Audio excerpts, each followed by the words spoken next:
మొత్తానికైతే బీజేపీ తోటి రేవంత్ రెడ్డి గోక్కుంటాను. మరి ఇది ఎంత దూరం పోతుందో ఎలక్షన్లు అయిపోయినాక తెలుస్తుంది. బీజేపీ ఏజెండా రిజర్వేషన్ల రద్దు, రాజ్యాంగాన్ని మార్చేందుకు 2000లోనే గెజిటెడ్. వెరీ గుడ్, మస్తు దొరుకుతావా నువ్వు రేవంత్ రెడ్డి. ఏమంటాను నేనే 2000లోనే గెజిటెడ్ అని చెప్తాను. 2000లోనే ఇచ్చిండ్రు, రాజ్యాంగాన్ని మారుస్తామన్నట్టు బీజేపీ చెప్పింది అంటాను. అప్పుడు బీజేపీ ఉన్నది 2000 సంవత్సరంలో బీజేపీ ఉన్నది. మరి అప్పుడు ఈయన ఎక్కడున్నాడు? ఈయన బీజేపీలోనే ఉన్నాడు. ఈయన ఆర్ఎస్ఎస్ కార్యకర్తగా ఉన్నాడు. అప్పుడు రేవంత్ రెడ్డి గారు నాకు తెలిసి 2000 సంవత్సరంలో బీజేపీలో ఆర్ఎస్ఎస్ కార్యకర్తగానన్నా కొనసాగాలి, లేదా టీడీపీలో లేడు. ఈయన అప్పుడు బీజేపీలోనే ఉన్నాడు, ఆర్ఎస్ఎస్ కార్యకర్తగానే ఉన్నాడు. టీడీపీలో తర్వాత వచ్చిండు, లేదా టీడీపీలో ఉన్నట్టు. ఒకవేళ టీడీపీలో ఉంటే టీడీపీ ప్రభుత్వం అప్పుడు ఉన్న ఇదే బీజేపీలో భాగస్వామ్యం. ఎటు చూసినా ఆనాటి పాపంలో రేవంత్ రెడ్డి గారికి కూడా భాగం ఉన్నది. ఏది 2000 సంవత్సరంలోనే రాజ్యాంగాన్ని మార్చాలని ఒక సీక్రెట్ ఎజెండా తోటి ఒక గెజెట్ విడుదల చేసిన అన్నారు. అటు చూసినా ఇటు చూసినా ఇందులో నీ పాపం కూడా ఉన్నది రేవంత్ రెడ్డి. నువ్వు టీడీపీలో ఉండాలి, ఆర్ఎస్ఎస్ కార్యకర్తగానన్నా ఆ రోజుకు నువ్వు కొనసాగి ఉండాలి. కాబట్టి నీదే ఆ పాపం, నువ్వు కూడా ఓ భాగస్వామివి అనేది మర్చిపోవచ్చు. జస్టిస్ వెంకటచలయ్య కమిషన్ అందుకే రిజర్వేషన్లు ఎత్తేయడమే ఆర్ఎస్ఎస్ మూల సిద్ధాంతం. అబ్బబ్బబ్బబ్బబ్బా, అవినీతి తల్లికి పుట్టిన ఒకే ఒక్క కొడుకు సార్వాడని టెంపర్ సినిమాలకు వచ్చినట్టు ఆర్ఎస్ఎస్ లో నువ్వు పుట్టినోడు నేనే. ఆర్ఎస్ఎస్ మూల సిద్ధాంతం రాజ్యాంగాన్ని మారడం అన్నావు, బాగున్నది, అది అందరికి తెలిసిందే దేశ ప్రజలకు. మరి ఆర్ఎస్ఎస్ లో ఎందుకు ట్రైనింగ్ పొందినావు? ఎట్లున్నదంటే ఈయనకు ఉగ్రవాదుల్లో కలిసి శిక్షణ పొంది వచ్చి మానవతావాదాన్ని ప్రచారం చేస్తున్నా నేను అన్నట్టు మాట్లాడతాను రేవంత్ రెడ్డి గారు. హత్యలు చేసేటోళ్ళతోటి కూనీకోర్లతోటి తిరుగుతూ ఎవరిని ప్రాణం తీయకుండా కాపాడేది నేనేరా అన్నట్టు మాట్లాడతాను. నువ్వు ఆర్ఎస్ఎస్ బ్యాచ్ అయినా, నువ్వు ఆర్ఎస్ఎస్ లో ట్రైనింగ్ పొందినవునివేనే, నువ్వు అలా శిక్షణ పొందినవునివేనే. అందులో పాపంలో నీకు కూడా భాగం ఉన్నది. మళ్ళా నువ్వేదో మాట్లాడినట్టు చెప్తాను. గోల్కర్ నుంచి సుమిత్ర మహాజన్ దాకా అందరిది ఇదే మాట. సంఘ్ కార్యాచరణను అమలు చేస్తున్న బీజేపీ. సంఘ్లో నువ్వు కూడా ఉన్నావా స్వామి? 2025 నాటికి రిజర్వేషన్లు రద్దే వాళ్ళ లక్ష్యం. అందుకే 400 ఎంపీ సీట్లు అడుగుతున్నారు. అదే క్రమంలో 8 రాష్ట్రాల్లోని ప్రతిపక్ష ప్రభుత్వాల కూల్చివేత. 1978లో మండల్ కమిషన్ కు వ్యతిరేకంగా కమండల్ యాత్ర. ఇదొక్కటి బాగా మన బీసీ సోదరులు బాగా ఈ కమండల్ యాత్ర యొక్క ముఖ్య ఉద్దేశాన్ని అర్థం చేసుకోవాలి. మనకు బీపీ మండల్ గారని ఒక బీసీ మహనీయుడు ఉంటాడు. బీపీ మండల్, ఇగో ఈయన దేవుడు, బీసీలకు ఈయన దేవుడు అండి. రిజర్వేషన్లు ఇవ్వాలి బీసీలకని మొట్టమొదట ప్రతిపాదన తీసుకొచ్చిన మహనీయుడు. ఈయనను చదివినాకనే అంబేద్కర్ గారు కూడా ఈయనతోటి ఉండి నిజమే వీళ్ళకు రిజర్వేషన్లు ఇవ్వాలన్నారు. కానీ అప్పటి బాపనోళ్ళు కోమటోళ్ళు ఎస్సీ రిజర్వేషన్లకు అడ్డం పడి అడ్డుకున్నారు. ఇక బీసీలకు సాధించడానికి అప్పుడు ఒక్కడిగా పోరాడుతున్న అంబేద్కర్ గారికి ఆ బలం సరిపోలే. అప్పటికే అనేకం కొట్టేసిండ్లు. సర్దార్ వల్లభాయ్ పటేలు, ఇదే నెహ్రూ, ఏది మహిళలకు రిజర్వేషన్లు ఇవ్వాలి చట్టసభల్లో అంటే ఆ చట్టం కొట్టేసిండ్లు. కాబట్టి ఒక్కటన్నా సాధించి పెట్టాలనే ఉద్దేశంతో ఎస్సీ ఎస్టీ రిజర్వేషన్ అంబేద్కర్ గారు సాధించారు. తెలియని మన బిడ్డలు ఏమనుకుంటారు, బీసీ బిడ్డలు, అంబేద్కర్ గారు వాళ్ళకే ఇచ్చిన రిజర్వేషన్ మాకు ఇవ్వలే అంటే చట్టంలో ఉన్నాయి, వాటిని అనుగుణంగా తీసుకొని కొట్లాడమని.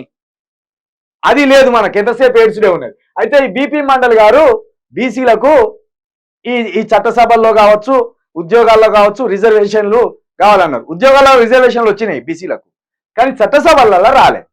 అయితే దీన్ని అనుగుణంగా చేసుకొని మనోళ్ళు ఏం చేసిండ్లంటే మండల్ యాత్ర అని ఒకటి చేసిండ్రు. కాంశీరామ్ గారు కావచ్చు, ఇంకో కొంతమంది బీసీలు కావచ్చు, మండల్ కమిషన్ ఏర్పడాలి. ఈ మండల్ కమిషన్ ఏర్పడితే బీసీలకు రిజర్వేషన్లు వస్తాయి, బీసీలకు హక్కులు వస్తాయి అని మండల్ యాత్ర చేస్తే దీనికి వ్యతిరేకంగా మన హిందూ సోదరులు అంటారుగా ఇప్పుడు జై బీజేపీ, వాళ్ళు ఎత్తుకునే నినాదం జై అని అంటారుగా ఒక దేవుని బట్టి. ఇప్పుడు మాట్లాడాలి మీరు. మనోళ్ళేమో మండల్ కమిషన్ కావాలని, బీసీల కోసం మండల్ కమిషన్ కావాలని ఒక యాత్ర చేసిండు. మండల్ కమిషన్ కావాలని ఓ యాత్ర చేసిండు.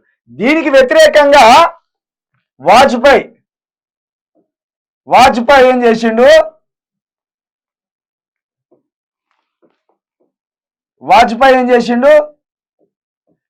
వాజ్పేయిను మనం అంటారుగా హిందువులకు బంధువులు వీళ్ళిద్దరని. వాజ్పేయి అద్వానీ ఏం చేసిండు? కమండల్ యాత్ర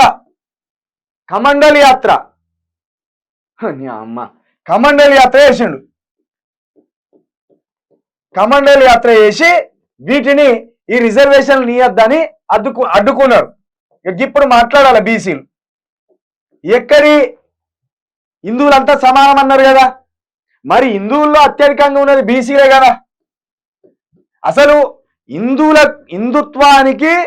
హిందుత్వాన్ని భుజాల మీద వేసుకుని మోసేది, దాన్ని రక్షించేది, దాన్ని కాపాడేది ఓ విధంగా చెప్పాలంటే మన బీసీలు. అది తెలియక చేస్తానులా, తెలిసి చేస్తానులా, ఇష్టంతో చేస్తానులా, వాళ్ళ ఇష్టానికి వదిలేద్దాం. మరి బీసీలు ఎక్కువగా ఉన్నారు కదా హిందుత్వంలో. 100 కోట్ల హిందువులు ఉంటే దాంట్లో 60 కోట్ల హిందువులు బీసీలే కదా. మరి బీసీలకు వాటర్ రావాలా వద్దా? బీసీలకు హక్కులు కావాలా వద్దా? మరి బీసీలకు హక్కులు ఇవ్వకుండా కమండల్ యాత్ర చేసిన వాజ్పేయిని, అద్వానీని ఎట్లా భుజాల మీద ఎత్తుకుంటారు? మళ్ళీ అదే సిద్ధాంతాన్ని కొనసాగిస్తున్న మోడీని, అమిత్ షాని ఎట్లా మా లీడర్లు అని అంటారు బీసీలు? హిందుత్వంలో మీకు హక్కులు లేవు, హిందుత్వంలో మీకు అధికారం లేదు, హిందుత్వం పేరుతో మీరు పూజారి కాలేదు, ఒక పీఠాధిపతి కాలేదు, ఏది కాలేదు. కానీ వీళ్ళు మీ హక్కులను కాల రాయాలని చూస్తాను. ఎవరు? ఈ మోడీ, అమిత్ షా. హిందుత్వం గ్రేట్ ఒప్పుకుందాం, హిందూ దేవుళ్ళు గ్రేట్ ఒప్పుకుందాం, కానీ దాని పేరుతోటి మీ హక్కులను హరించేది బీజేపీ పార్టీ, మోడీ, అమిత్ షా అనేది మర్చిపోవద్దు. మండల్ కమిషన్ కావాలని మనోళ్ళు యాత్ర చేస్తే మండల్ కమిషన్ వద్దు, మండల్ కమిషన్ ఇవ్వద్దు అని కమండల్ యాత్ర ఆనాడు బీజేపీ ఆధ్వర్యంలో ఇదే మన వాజ్పేయి గారు, అద్వానీ గారు చేసిండ్రు. వాళ్ళ వారసులుగా ఇప్పుడు బీసీల హక్కులను హరించడానికి మతం అంశంలో ఇప్పుడు ఇదే మోడీ గారు, అమిత్ షా కుట్ర చేస్తున్ననే విషయాన్ని మర్చిపోవద్దు. ఇక ఆధారాలు నా దగ్గర ఉన్నాయి, అవాస్తవం అని చెప్పగలరా అని ఇదే మన రేవంత్ గారు మరొక విషయాన్ని కూడా పెడుతున్నాడు. ఇక మోడీ కన్వర్టెడ్ బీసీ అంటాడు. 100% కన్వర్టెడ్ బీసీ. మోడీది ఏ కులం?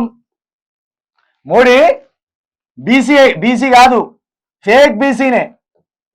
Modi fake BC. మోదీ అనేటోడు ఫేక్ బీసీ. ఇది ఇప్పుడు చెప్పింది కాదు. 2008లో బీసీ కులంలోకి మారిండు మోడీ. ఆయనది తేలి కులం అంటే కొమటి కులానికి ఉపకులం. ఇప్పుడు మాదిగలకు బైన్లు ఎట్లనో, మాదిగలకు ఇది మన చిందవారు ఎట్లనో, అదే విధంగా కొమటి కులానికి తేలి కులం, ఉపకులం.